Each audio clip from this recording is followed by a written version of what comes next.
This is Marcus Whitney's audio universe. Like, you gotta do the work. You gotta show up and just do the work.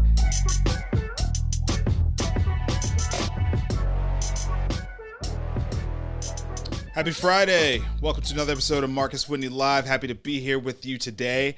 This is going to be interesting. You're going to learn a lot today. We're going to get into the topic of farming and innovation in farming and food. This is like so important. And I took an interest to this because just recently I watched an episode of the W. Kamau Bell show on CNN, and he was sort of talking about farming, and I realized how incredibly difficult farming has become in this country, and you sort of think about all the downstream ramifications of that. And so that got me really excited about talking to our guest today, who is an innovator. I love innovators, I love entrepreneurs. And so an innovator saw a problem and is solving it in a really, really novel way. And he's got a terrific accent, so you're all going to love that. Welcome to the show today, Rob Laing, who's the CEO of Farm.One. Rob, what's good, man?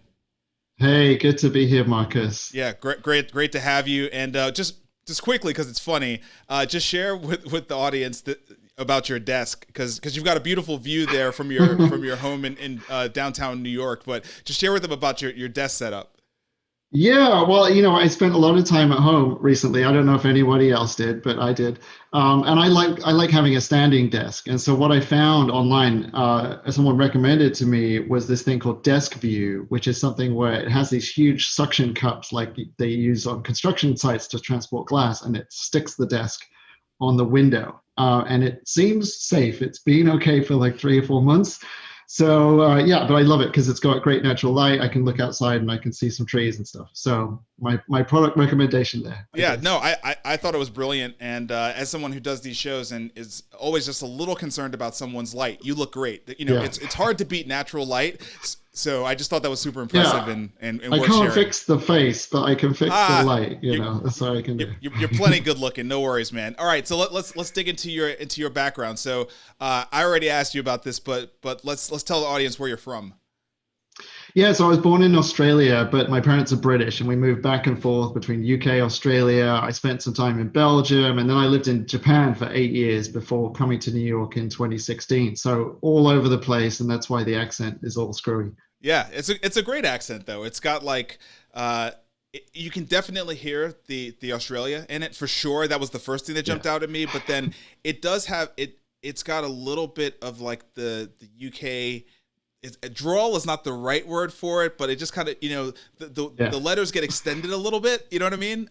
They're not quite sharp. I guess so. And that's why I was like, it's not a pure Australian accent. You know what I mean? It's not as like biting. You know what I mean? Right. If you were Australian, I would sound more Australian now. If you were British, I would sound more British. So it's like whatever chameleon thing I need to do. Dude, that's what my voice does. I get that. Yeah. I've been in Nashville for 20 years, and when I go to New York, it's just like full on Brooklyn, and if I go with my wife, she's like, oh my God, who are you? I don't even know who you are right now. I don't know what you're saying. You know what I mean? It's hilarious. All right, man, let's jump in. So Farm.One, brilliant idea, but like, just what is it and why did you create it? Yeah, so it all started with chefs and like a passion for food. And so I'm someone who's just always been into food, but it's not really my background. I'm more of a design tech guy. But I just got obsessed with food and ingredients. And I took a bunch of like plant-based cooking courses in like LA and Thailand. And I was just trying to figure out like, what's my next thing? This is back in 2015. And I just got obsessed with the ingredients. And coming to New York, I realized like, look, there's some of the best chefs in the world here. And half of the year, there's great produce here locally. You can get it from farmers markets. But the other half of the year, they're shipping produce in from California. It's coming from other parts of the country, even from Israel. Sometimes these herbs are hundreds or thousands of miles away.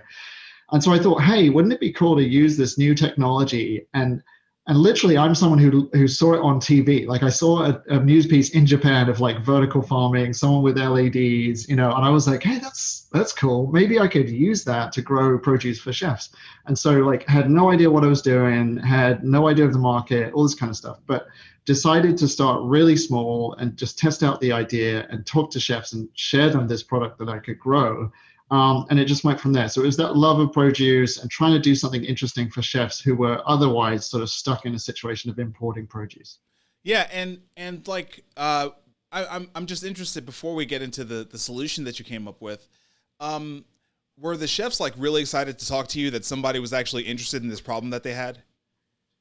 Yeah, I mean, I think that, chefs are very practical, right? So they don't want to sit down and watch a PowerPoint presentation. That's just Yeah. never going to happen. They want to taste it, right? So we knew that actually, like, we could talk to a couple of chefs and find out the problem, but in order for them to, like, engage with the idea in a really serious level, we had to grow something, Oh, wow. And so, Wow. yeah, and when I got started, we didn't know, me and just a couple of folks, we didn't know, like, is it going to taste great? Are we going to grow something and then take it to a great chef and they go like, this is, whatever. Right. Luckily, like, what the first things we grew tasted great, and chefs started to go like, oh, wow. Like, and then you can start to talk about the story about, why it's this way and pesticide free and all that stuff. But yeah, chefs are the most sort of down to earth, practical people. If you don't have a product, like, come back later because they got other things to do. Yeah.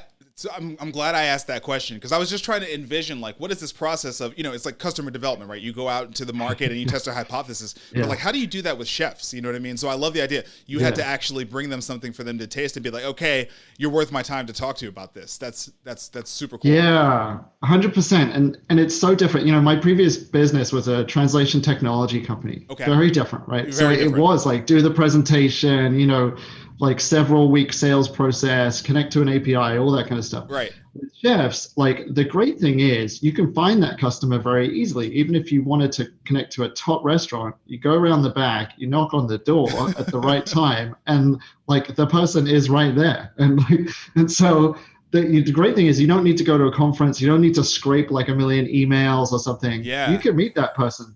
But if you turn up and the product is so, they're just never going to talk to you again. Right. So you got to be right.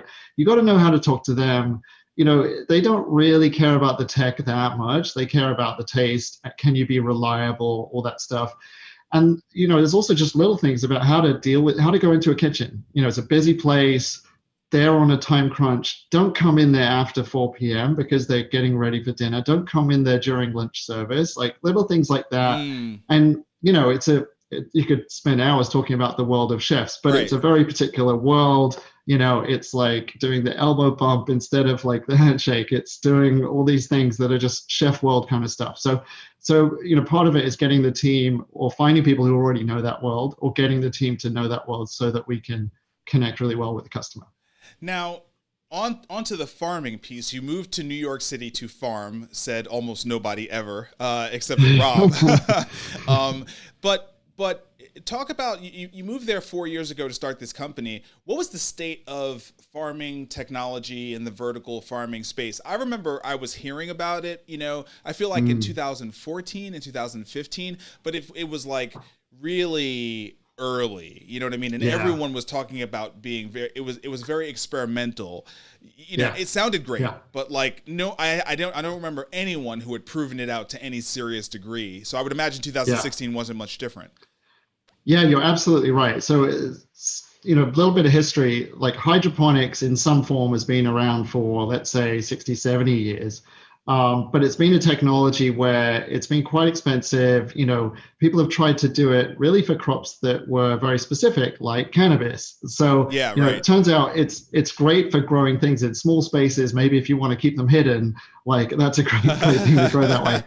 And the same goes for lighting. Until very recently, LED lighting was just prohibitively expensive. And so it just didn't make any sense. Wow. Okay. But, 2010, 2012, 14, the price starts to almost halve like every 4 years or so. And so it starts to get to a point where these technologies converge. And then, as you see, like, people start to experiment with it. But literally in 2016, you're right, it was still like very much experimental. We didn't know if this was going to be a thing. It could have just disappeared. But, we started doing it. There were a couple of folks here in New York about the same time. Some people have stayed. A lot of people failed. So when I started my business, I really wanted to look at the people who had failed and try to go like, okay, what were they doing wrong? So we tried to identify a few of those things. And one of those things was literally, people, it sounds so obvious, but they were growing produce that they couldn't sell for very much money with very expensive equipment and real estate and all this kind of stuff. Yeah, so, a little thing called like financials.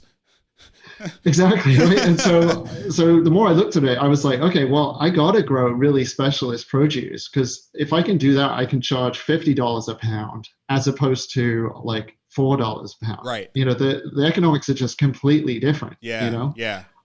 Obviously there's other ramifications to that, like Sure. my market size isn't as big and all this kind of stuff. But those are some of the key things that meant our approach could be successful. Yep. Got it. And so what was the inflection point for your business? Meaning like the point at which multiple chefs were interested in a particular product, whatever your sort of flagship product. I'm just wondering, like, what was that first hit that you were like, okay, we can kind of scale this thing? Well, the first sort of lucky thing was Danielle Ballud, who's like a 2-3 Michelin star chef, visited the farm randomly. Wow. And tasted a product. And then he was like, wow, this is great. I've never had this. Can we buy it? And so our first customer was Danielle, which is like a very prestigious restaurant. And so that was a really great start. I think then, the other thing that happened was we started to get just a few more, like not like dozens, but like 4 or 5 more customers, one of which was Atera, which is another 2 Michelin star restaurant. And the chef at Atera just happened to be into this stuff, like thought it was cool, and invited us to come and build a bigger farm like in their building. And so that was just, it's not just luck, because we were doing a lot of hard work, but it was one of these really fortuitous things. It's a big break. So we moved in and we built the farm then. And I think one of the funny things was that we did a lot of work for publicity, but we took this great photo of one of our staff members in the farm, and you might see it if you go to our website or something. We still have it, but it's this person in the farm on the iPad. And that photo, I think I paid the photographer like $600 or something. It was like the best $600 I've ever spent, because that photo just was this great opening to all these articles, and then it got us featured in the New York Times. And then once you're in the New York Times, then like 50 other press outlets want to be with you because you were there. So, that's right. So yeah, a lot of that stuff couldn't happen, but it wouldn't have happened. I always come back to this thing, and it's whenever we're having tough times as a team and all this kind of stuff, that people just love the taste of our product. Like, it tastes damn good. And if we didn't have that, then the chefs wouldn't be on board, and it wouldn't be real, all this kind of stuff. So it all comes down to that quality at the beginning. What are the challenges, if any, just from a regulatory perspective, of launching this kind of business in the middle of a city with this new technology, and just any of those kinds of things? Like, are you able to just bypass a lot of that stuff, or are you still under the scope of big regulatory bodies? Well, funnily enough, farming is this weird thing. It sort of isn't, in some ways, it isn't regulated at all. Like, you can sort of stick a carrot seed in the ground and grow that carrot. I mean, thank goodness, to a degree, right? Like, no, absolutely. But then you go to like technology like hydroponics and what we're doing with the pesticide free and all that stuff, and like, it's sort of a little bit surprising. A lot of the sort of USDA kind of focus, and even the organic standard, a lot of it's just focused on outdoor growing. Yeah. Like, it just doesn't really apply to hydroponics. And that's a bit of it's a double-edged sword, because it's a gray area. We actually don't need any particular certification from a particular authority. Wow. But at the same time, they don't really understand what we're doing. We don't get a lot of support, so it's a bit of both ways. What we've done recently is we've joined a little coalition of indoor farming companies, most of them much bigger than us. But what we're trying to do is create this label, which is like called controlled environment agriculture, like doesn't need to be washed, like pesticide free kind of stuff. Right. And that's going to be a self-certification process. And hopefully that will just, help with the communication with the customer, all that kind of thing. How is this going to impact the average household, kind of going beyond what you're doing with chefs? How is this going to impact the average household that is looking to get the best possible product they can for their kitchen table? Yeah, so, we're not the only company doing this. We tend to be normally, in normal times, focused on chefs. Obviously, we've pivoted now. Yeah, I was about to ask you about that, but let's save that, because I want to understand, like the household table thing, and then we'll talk about COVID-19 and how it's changed things. Yeah, absolutely. And so there's lots of companies sort of growing now in this indoor farming way. And I think that it's important when you think about this tech to understand that it doesn't really apply to all the crops that you might eat, all the produce you get in your kitchen, Okay. right? So if you're buying potatoes, really unlikely that we're going to grow those in a vertical farm anytime soon because the technology is expensive. Potatoes last quite a long time, right? You don't need to keep them in the fridge. So that kind of product doesn't make sense. Whereas your leafy greens, your salads, all that kind of stuff, that's where this tech makes a lot of sense because you can grow very close to the consumer. You can keep things very, very clean. And that cleanliness is not just about being pesticide free, it's also about the shelf life of the product. So it means that when it gets to the grocery store, supermarket, in that chiller cabinet, it can stay there. And it's crazy. Like some of the tests that they've done on these products, like they can sit there for like 2 weeks, some of them, without any like extra bacterial count or anything. It's insane. Most people won't want to do it that long, but like those products can last a long time, which, you know, in the long term it's good for the environment because that stuff doesn't just expire. Right, it's good for fantastic. Food waste. You know, food waste is a huge issue in this country. We buy a bag of spinach, right, and then you use the first part, and then the other bit sits at the back of the fridge. It's so sad, and like the only. I just have to say this as a personal note. The only time in our household we do a good job is if we have a big salad every night of the week.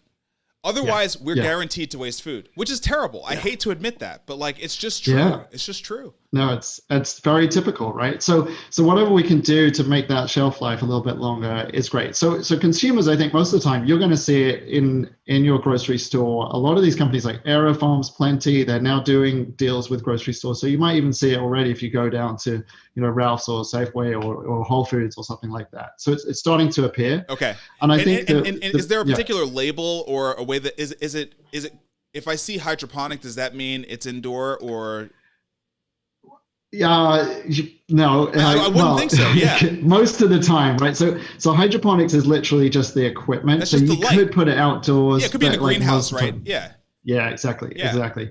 So most of these companies are trying to come up with ways to show the consumer what they're doing, but as I was mentioning with the label, there isn't this really consistent way yet. Yeah, people are still trying to figure out, like, do people want to know if it was vertical farm, or do they want this idea of like this leafy like hillside with someone just plucking their baby spinach, you know? So we're figuring that out. But I think in terms of for the consumer, it's a pretty good option, and also in terms of food safety, you know, remember the romaine lettuce and like the salmonella stuff, E. coli and all that stuff.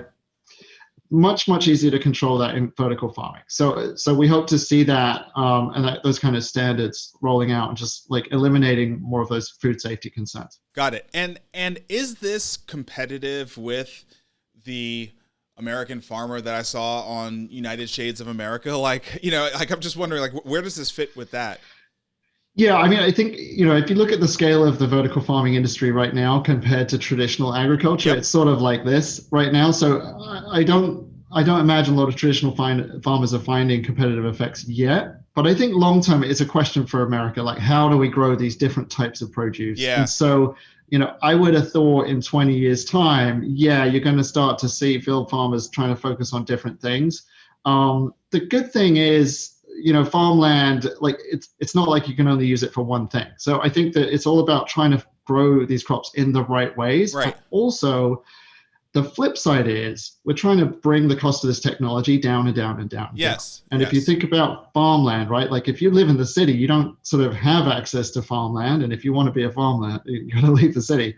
Whereas if we can bring the price of this technology down, hopefully what we think as a company is you can build smaller vertical farms and maybe bring back this capability for people to say, hey, I want to do a farm. Okay, all right, I'll build one in a warehouse, or I'll build it, you know, in a basement. Those kinds of things allow like more farmland to be created. So there's some interesting sort of long-term possibilities for that as well. And then also, you know, one of the things that stuck out from that show, as well as a conversation I had with my friend, Amanda Little. Do you know Amanda, by the way? She wrote a book called The Fate of Food. Oh, okay. I don't think I do directly. Okay, I'm going to connect you guys. I'll check it out. I'm going to connect you guys just because, you know, you should know each other. But anyway, so her book is about sort of the changing climate and how that's affecting food. And, you know, is the development of indoor farming as sort of a really, really viable, scalable technology option, is that a defense that we have against, the crazy weather patterns that are really impacting the yield from the traditional outdoor farms. They're getting like these crazy frosts, and they're getting flooded, and they're getting, droughts, all this stuff that they've never seen before, and it's impacting the crop. Now, it's terrible that that's doing it, but also, like, they're not yielding anything. So, like, they're not making any money. We're not getting any food. So it's like, is this revolution that you and other people in the indoor farming industry are bringing about a way to kind of combat and play some defense against these changing weather patterns?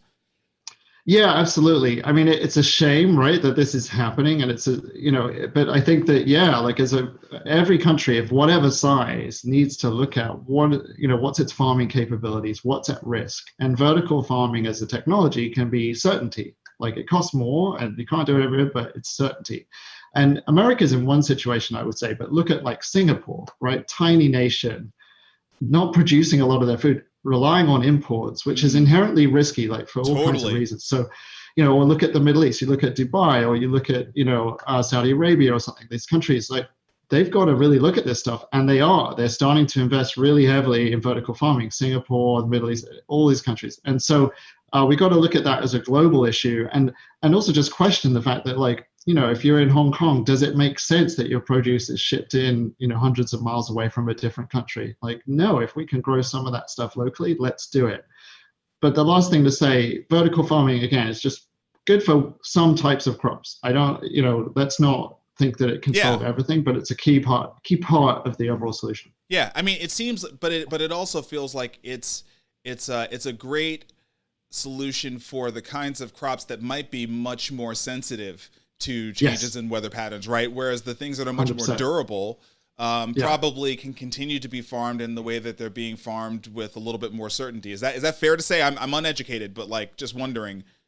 Yeah, it's fair to say. I mean, the moment we talk about food, it just starts to get so complicated really fast. I get that. Yeah. Yeah. But yes. So every business, either for good or for bad, or maybe just in the way that it led to an innovation that they probably were going to do 2 or 3 years later. Now they're doing it today. COVID-19 is it's forced everybody to change in some way, shape, or form. How has Farm.One had to change as a result of this? I mean, obviously restaurants, specifically in New York, really in New York, have been shut down. So, like, what have you guys been doing? Yeah, man. I mean, like, the beginning of March, it was just like, at the end of February, we were doing great. We just raised some money. We'd had the best revenue ever.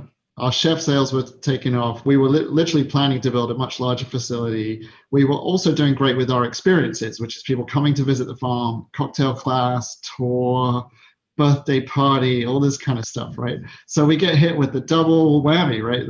The restaurants closed. We can't run our experiences anymore. So, really sort of tough time, but also like a place, as you said, to look at stuff we might be launching in the future. Look at just, what I said to the team for the first sort of 60 days or so was like, okay, this is an opportunity for us to experiment, and we're going to try like 5 things, and maybe one of them's going to work, and that's okay. Yep. And we've got to like also look after ourselves as a team as well. Yep. So one of the obvious things was to switch to selling to consumers. So we call it direct to consumer. We built a whole new website. We're doing that online. We keep doing our own deliveries as well. It was important to me, and I spoke to our investors as well. And like, it was important to say, like, okay, one thing you could do is just shut down the farm and just wait, right? But that would mean the loss of a lot of jobs and people who we care about. So talking to our investors, we decided, okay, like, we're going to keep people on. We're going to try to get some PPP money, but we're going to pivot to do this thing, and let's see if we can make it work. And in addition, what we're doing is more like online experiences. So stuff a little bit like this conversation, but hydroponics focused. So we're doing classes, we do some webinars, that kind of thing. And that actually is like doing great as well. So what we're going to be investing more in over the next few months is like a better little studio for that, and more of that online content, because that stuff is like missing. There aren't companies doing that for hydroponics, but also it allows us to reach a much bigger audience, outside of New York City. So there's some good stuff happening, but I got to say it's been probably the most difficult time of my professional life ever, trying to figure out all this stuff. I can't even imagine, I'm in the venture capital space, and was doing content creation, was launching a book. None of those things are massively impacted by COVID-19. I mean, the book thing, all it really meant was I couldn't do in-person speaking, which hurt, and I couldn't do a book tour. But outside of that, I just sort of pivot to a bunch of online stuff. This show was sort of born out of the COVID-19 stuff. If I wasn't home all the time, I wouldn't be doing this show, right?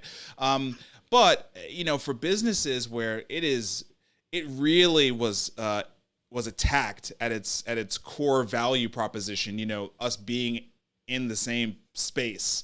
I really can't imagine how difficult it is. I will say, your website is beautiful, and you have a fantastic domain name, Farm.One, and I'm excited to be part of sharing what you're doing, and I just hope that you're able to continue to sort of build this out while this crazy COVID-19 thing hits. When the world comes back, I know there'll be a rush for everything you're doing, but hopefully you'll then have this like secondary thing that you've built that can bolster your business and, will help you when we're through with this grow even more than before.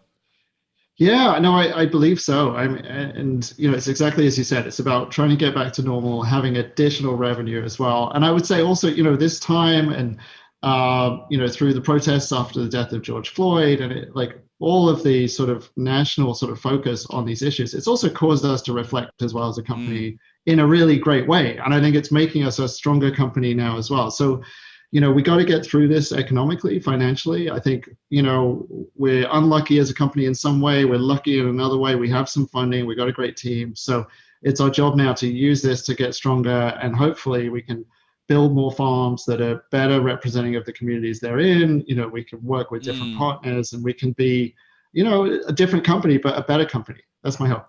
That's amazing.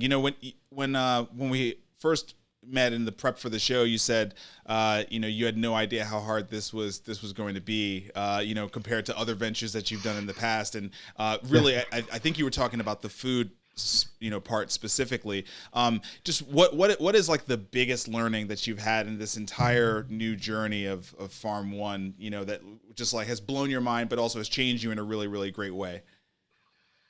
Well, I think, overall, the whole thing has kind of educated me about how I lead a team and how I build a company. My first startup, we raised VC money. We were trying to grow really fast. I did all the classic stuff of like pushing people super hard and like being like a control freak and trying to be like Steve Jobs or something like that. Right. And I think this experience at Farm.One, it's opened me up to much more of a collaborative approach, trying to, work with people who are different from me and have different skills. And it's done that partly just by force, because like we have had to go through so many different things, like, physical problems with our facility, like dealing with COVID, dealing with, problems with our orders or our consumable, all this technical stuff that's very physical.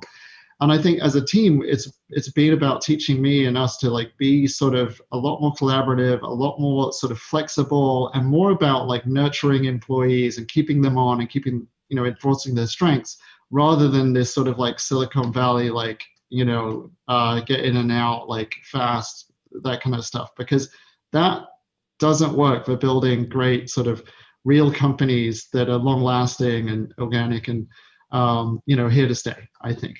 I think you're absolutely right. And I'm really glad to hear that a company that is producing food for people is thinking that way, because I do believe like this energy, sort of what we eat needs to be produced by people, who are caring for each other and doing the work with love. Yeah, absolutely. It's Absolutely. Awesome. Well, listen, man, this was a great conversation. Thank you so much for spending the time to educate me and listeners and viewers about this. And everybody out there, go follow Rob. At Farm.One on Instagram. Farm.One is the website. You can go buy experiences today. They're teaching all sorts of incredible stuff about indoor farming, cocktails, about hydroponics. If you have an interest in doing this in your own backyard, you can learn that kind of stuff from them there. And Rob, is it correct? Like if they're in the New York area, they can actually get food from you. Is that how that works? Absolutely. Yeah. Go to our website. You can see a shop link. You can buy food. Awesome. So please do. Awesome. Well, everybody go support Farm.One. We need them to make it to the other side of this thing so we can all have, much better options in terms of the quality of the food that we eat. The book, Create and Orchestrate, in stores now. If you haven't grabbed it, go grab it right now. The podcast, Marcus Whitney's Audio Universe, everywhere that you subscribe to and listen to podcasts. And you can follow me online at Marcus Whitney or marcuswhitney.com. That's where I am. And that's it. I will see you all next week for another week full of fantastic episodes of Marcus Whitney Live. And until then, let's build the new normal, y'all. Peace. Thank you for tuning in to Marcus Whitney's Audio Universe.